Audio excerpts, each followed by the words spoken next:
ഈ പരാതിയുടെ ഒരു ഗൗരവം എന്ന് പറയുന്നത് ഈ ഇങ്ങനൊരു സംഭവം ഉണ്ടായപ്പോൾ ശ്രീ ഗണേഷ് കുമാറിൻ്റെ ഭാര്യ 112 വിളിച്ച് പരാതി പറയുകയും പോലീസ് വന്ന് ഒരു കാര്യം പറഞ്ഞപ്പോൾ ഇത് വീട്ടുകാരിയാണ്, ഞങ്ങൾ ഇടപെടേണ്ട കാര്യമില്ല എന്ന് വളരെ ലാഘവത്തോടെ പറഞ്ഞ് അവർ മടങ്ങിപ്പോയി എന്നുള്ളതാണ് ഇതിലേറ്റവും ഗൗരവമായിട്ടുള്ളൊരു വിഷയം. രണ്ടാമത്തത്, മുഖ്യമന്ത്രിയുടെ മകളെ വിളിച്ച് അറിയിച്ചിട്ട് പോലും ഒരു നടപടിയും സ്വീകരിക്കാൻ മുഖ്യമന്ത്രി തയ്യാറായില്ല. ഇത് രണ്ടും ഗുരുതരമായിട്ടുള്ള ആരോപണമാണ്.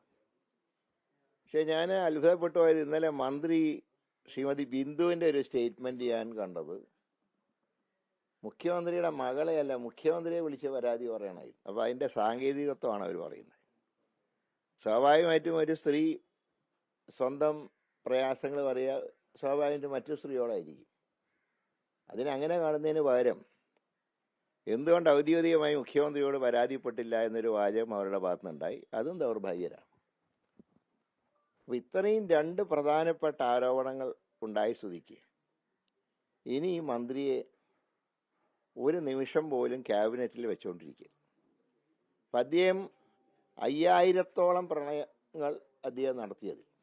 അത് എങ്ങനെയാണല്ലോ അവൻ 5000-ഓളം പ്രണയം അദ്ദേഹം പ്രണയിച്ചിട്ടുണ്ട്. 5000 പേരേത്. അതിൽ 2 പേരെയാണ് ഒഫീഷ്യലായിട്ട് കല്യാണം കഴിച്ചത്. ആദ്യത്തെ വിവാഹം കഴിച്ച സ്ത്രീയാണ് UDF സർക്കാരിൻ്റെ കാലത്ത് ഇദ്ദേഹത്തിനെ കുറിച്ച് കുറേ ആക്ഷേപങ്ങൾ പറയും. അങ്ങനെ ഉമ്മൻചാണ്ടി ശ്രീ ഗണേഷ് കുമാറിനെ ക്യാബിനറ്റിൽ നിന്ന് പുറത്താക്കുകയും ചെയ്തു. അന്ന് അദ്ദേഹത്തിൻ്റെ പിതാവ് ആയ ശ്രീ ബാലകൃഷ്ണ പിള്ളയും എത്രയും പെട്ടെന്ന് ഗണേഷ് കുമാറിനെ ക്യാബിനറ്റിൽ നിന്ന് നീക്കം ചെയ്യണമെന്ന് ഉമ്മൻചാണ്ടിയോട് ആവശ്യപ്പെട്ടു. അതിനുശേഷം രണ്ടാമതും വിവാഹം കഴിച്ചു. ആ രണ്ടാം ഭാര്യയാണ് ഇപ്പോൾ ഇദ്ദേഹത്തിനെതിരായിട്ട് ആരോപണം ഉന്നയിച്ചിട്ടുള്ളത്. വിവാഹം കഴിക്കും തോറും ഭാര്യമാരെ ഉപദ്രവിക്കും തോറും വീണ്ടും കല്യാണം കഴിക്കുകയും ചെയ്യുന്ന ഇതുപോലുള്ള ആളുകൾ നമ്മുടെ പൊതുരംഗത്തിന് ഭൂഷണമാണോ എന്ന് പൊതുസമൂഹവും ചിന്തിക്കേണ്ടതാണ്.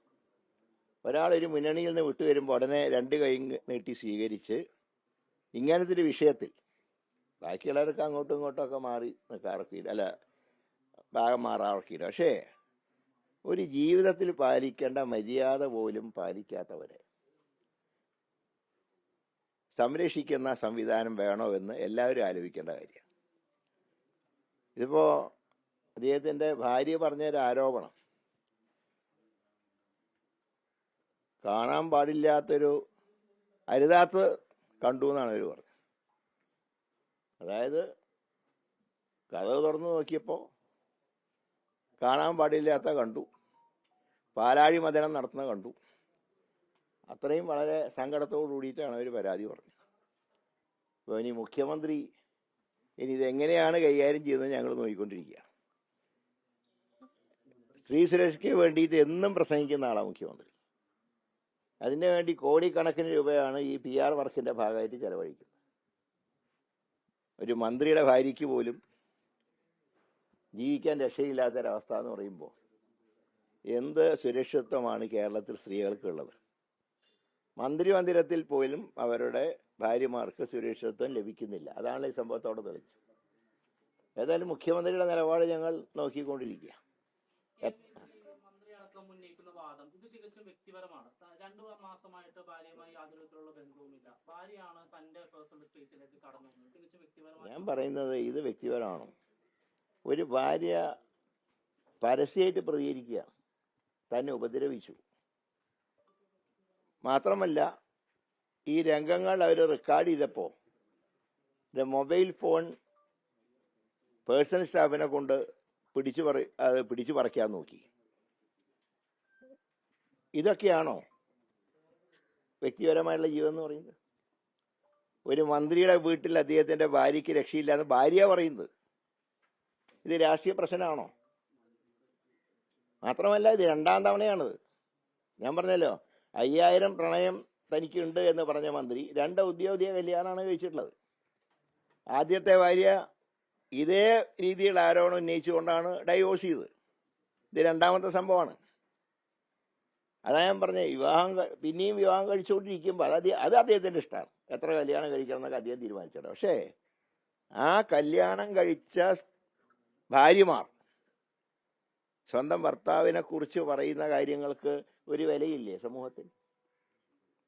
പൊതുരംഗത്ത് അതിനെക്കുറിച്ച് ഒരു വിലയില്ലേ? അതിനെ വളരെ ഗൗരവത്തോടെ കാണേണ്ട കാര്യമല്ലേ? അപ്പോൾ ഇത് വ്യക്തിപരമായിട്ടുള്ള കാര്യമല്ല.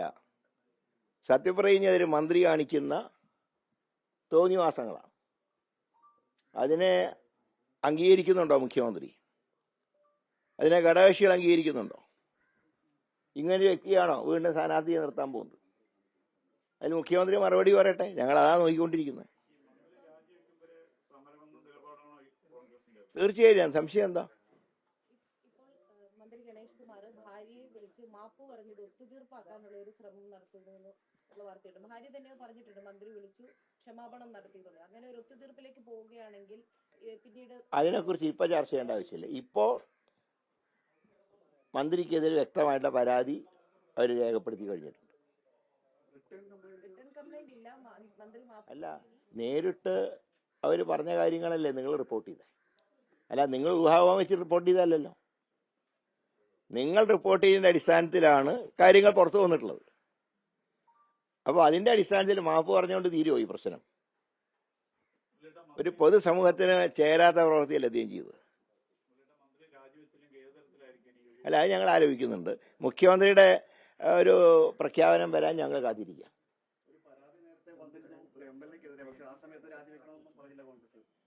ആ MLA ഞങ്ങൾ പാർട്ടിയിൽ നിന്ന് പുറത്താക്കിയില്ലേ? അത് അദ്ദേഹത്തിന് തീരുമാനിക്കേണ്ട കാര്യം. ഞങ്ങൾക്ക് പുറത്താക്കാനേ പറ്റൂ. ഞങ്ങൾ പുറത്താക്കിയില്ലേ?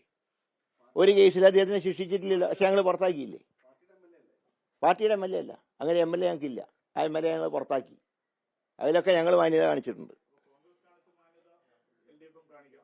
കാണിക്കുന്നതാണ് ഞങ്ങൾ പ്രതീക്ഷിക്കുന്നത്. ഇല്ലെങ്കിൽ അതിൻ്റെ അർത്ഥം അവർക്ക് മാന്യതയില്ല. സംശയമൊന്നുമില്ല. ലോകത്തെവിടെയായാലും ഏത് സമയത്തും 24 വാർത്തകളും ഓഗ്മെന്റഡ് റിയാലിറ്റി പാക്കേജുകളും എക്സ്പ്ലെയിനറുകളും വിശദമായി കാണാൻ ഞങ്ങളുടെ യൂട്യൂബ് ചാനൽ നിങ്ങൾക്ക് സബ്സ്ക്രൈബ് ചെയ്യാം.